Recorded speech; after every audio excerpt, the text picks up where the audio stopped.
Bagaimana kita mengatakan ke orang-orang pajak itu ada dalam Islam? Katanya saja tidak ada. Ternyata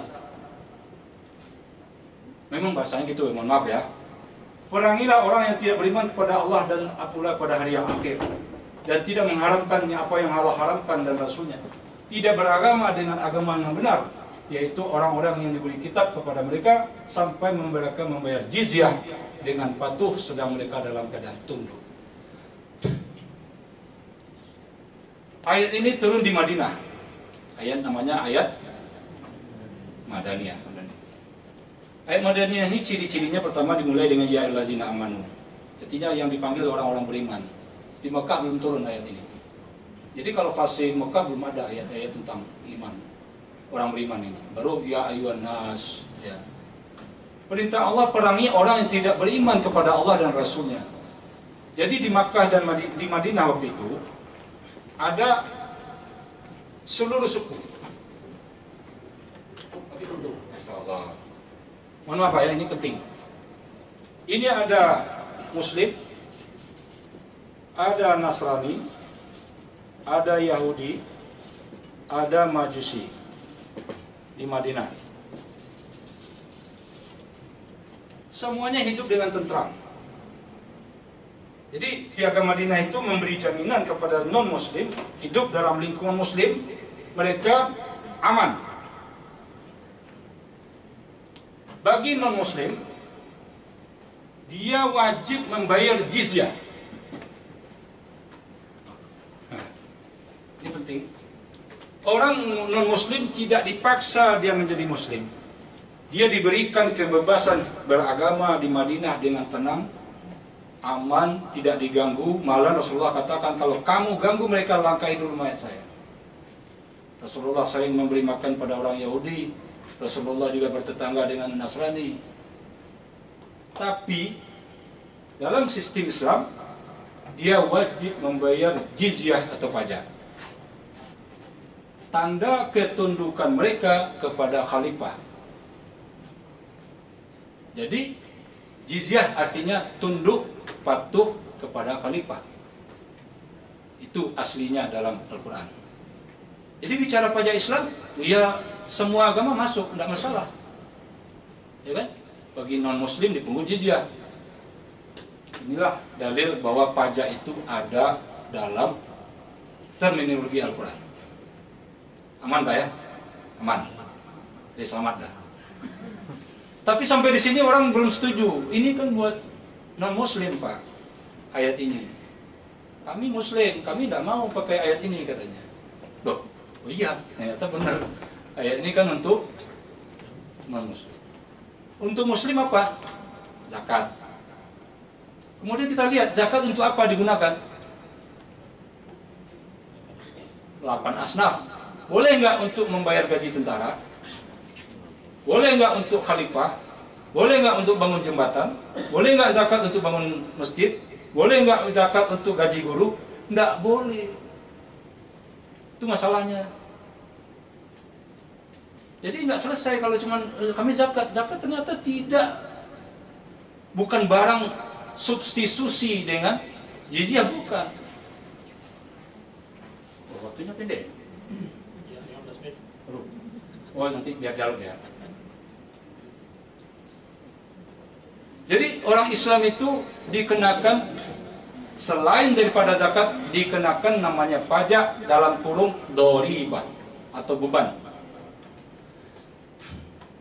Jadi ini diambil dalam Al-Quran surat Al-Baqarah ayat 61. Wa duribat 'alaihim dzillah wal maskanah. Diberikan kepada mereka beban. Jadi orang Islam itu menanggung dua beban. Pertama dia kena zakat dan setelah itu dia kena pajak. Maka judulnya dalam kitab Sahih oleh kitab Yusuf Qaradawi, zakah wa doribah, zakat dan pajak. Wa pakai wa di situ, bukan dan, bukan atau. Jadi zakat dan pajak. Dua-duanya adalah barang komplementer. Ya, waktu kuliah kan ada belajar. Ada barang substitusi, ada barang komplementer. Komplementer itu dia saling melengkapi. Jadi pajak dan zakat itu melengkapi, bukan barang pengganti. Oh saya udah bayar pajak, bukan bayar zakat. Enggak gitu. Terminologi kan, Al-Quran katakan zakah wa doribah. Jadi Islam mengatakan pajak itu namanya doribah atau beban yang dibebankan kepada kaum muslimin setelah kewajiban yang pertama yaitu zakat. Oke. Ini dikarang oleh Yusuf Qaradawi bahasa Arab. Saya punya kitabnya yang bahasa Arab.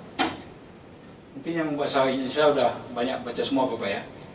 Udah baca ya? Harus baca. Ini kitab tentang pajak sebetulnya ada bab 10. Ya, selain zakat ada bab pajak di situ. Baik. Ini pajak disebut dengan doribah. Cuman ulama memberikan definisi yang agak tajam daripada definisi kita.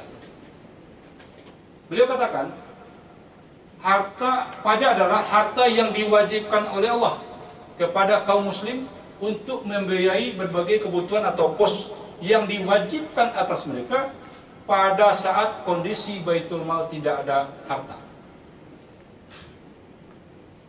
Jadi ulama membolehkan pajak dipungut pertama untuk membiayai pengeluaran mereka juga. Bukan pengeluaran yang lain-lain, untuk biaya mereka. Dalam kondisi Baitul Mal kosong, jadi tidak ada kas negara, tidak ada uang, maka ini boleh kata ulama. Jadi Ustaz Khalid nanti insyaallah saya ketemukan Pak, kita akan sampaikan dalam keadaan kondisi seperti ini berlakulah istihad. Seorang khalifah ketika menghadapi kondisi Baitul Mal kosong, maka dia wajib mengadakan kebutuhan rakyatnya. Kullukum ra'in wa kullukum mas'ulun an ra'yati, kata Nabi. Setiap kalian pemimpin dan kalian bertanggung jawab terhadap apa yang kalian pimpin. Kalau tidak ada uang, maksudnya malah khalifah itu boleh berhutang. Seorang bapak tidak ada uang, dia wajib berhutang supaya anaknya makan. Wajib loh. Kalau dia tidak ada uang, bapak wajib berhutang. Kalau berhutang itu kan misalnya dihindari. Tapi kalau dia daripada kelaparan, dia wajib berhutang. Begitu juga pajak. Dalam kondisi Baitul Mal kosong, wajib khalifah mengadakan uang. Kalau tidak, nanti datang mudarat yang lebih besar. Oke? Jadi Islam memberi batasan, diwajibkan terhadap muslim, tujuan untuk mereka sendiri, itu keamanan, pendidikan, kesehatan. Ini ada hadisnya, nanti kalau ada waktu saya jelaskan. Dalam keadaan Baitul Mal kosong, subjeknya muslim, objeknya harta. Objeknya harta, tidak rumah yang tidak ada hasil, PBB tidak ada hasil. Kecuali rumah itu disewakan, udah ada PPH. Makanya saya tulis dalam buku itu, PBB saya tidak temukan dalil. Ya, oke. Ini definisi pajak menurut saya. Definisi lain juga ada oleh Yusuf Qaradawi dan Ghazi Inayat, tapi ini belum sahih menurut saya. Karena yang paling sahih ini yang ditulis oleh Dr. Abdul Qadir Zalum dalam kitab Al-Amwal fi Daulah Al-Khilafah wal Khilafah. Kemudian ulama memberikan batasan. Pertama, pajak itu bersifat temporer, tidak kontinu. Jadi dia bisa dihapus. Berbeda dengan iklan kita mengatakan orang di dunia ini cuma wajib dua. Pertama yang harus dia tahu, pertama kematian dan pajak. Ini menurut Islam tidak pas. Karena Islam itu mengatakan pajak itu hanya sementara. Kalau sudah cukup Baitul Mal, maka pajak boleh dihapus. Bagaimana Khalifah Harun Ar-Rasyid dulu pernah menghapus pajak-pajak yang tidak syar'i dihapus. Itu juga pajak yang terlalu nanti memberatkan bisa dihapus. Kedua, dipungut untuk pembiayaan kewajiban yang bagi kaum muslim sebatas yang diperlukan. Jadi Islam membolehkan pajak dipungut, tapi kalau sudah cukup nggak boleh ditambah. Umpamanya target 1360 triliun. Oh, udah selesai bulan Maret, mulai tercapai umpama ya kan. Enggak dilanjutkan Pak. Oh, ini terus sampai enggak. Segitu aja. Enggak ditambah. Wah, ini agak baru nih pemikirannya, kan? Islam begitu Pak, karena ini seperlunya pajak itu dipungut. 3, doribah dipungut hanya para muslim, sementara non muslim disebut jizyah. Beda. Beda, nanti ada tarifnya juga beda, ya kan? Hak-haknya berbeda. Kemudian dipungut hanya terhadap orang yang kaya saja. Jadi haram memungut pajak terhadap orang miskin. Karena Allah katakan pajak itu sebetulnya tu'khadhu min aghniyaihim faturadu ila fuqaraihim. kalian memindahkan uang dari orang kaya kepada orang miskin. Itu fungsi pajak reguler. Tukhadu min aghnia wa turaddu ila fuqara, memindahkan uang dari orang kaya kepada orang miskin. Jadi kalau pajak dikenakan terhadap orang miskin jadinya haram. Sehingga alhamdulillah saya PTKP naik. Jadi 4,5 juta. Itu selamat saya. Bapak selamat juga. Kalau PTKP sekarang 2 juta itu kita zolim. Berarti orang miskin kena. Ini melanggar daripada hadis tadi. Tapi kalau dia kena batas PTKP-nya di atas kekayaan, artinya orang kaya, itu kita tidak zolim. Dipungut sesuai dengan jumlah pembayar yang tidak boleh berkaya. Ya tidak berlebih. Itu kriteria yang diberikan oleh syariat.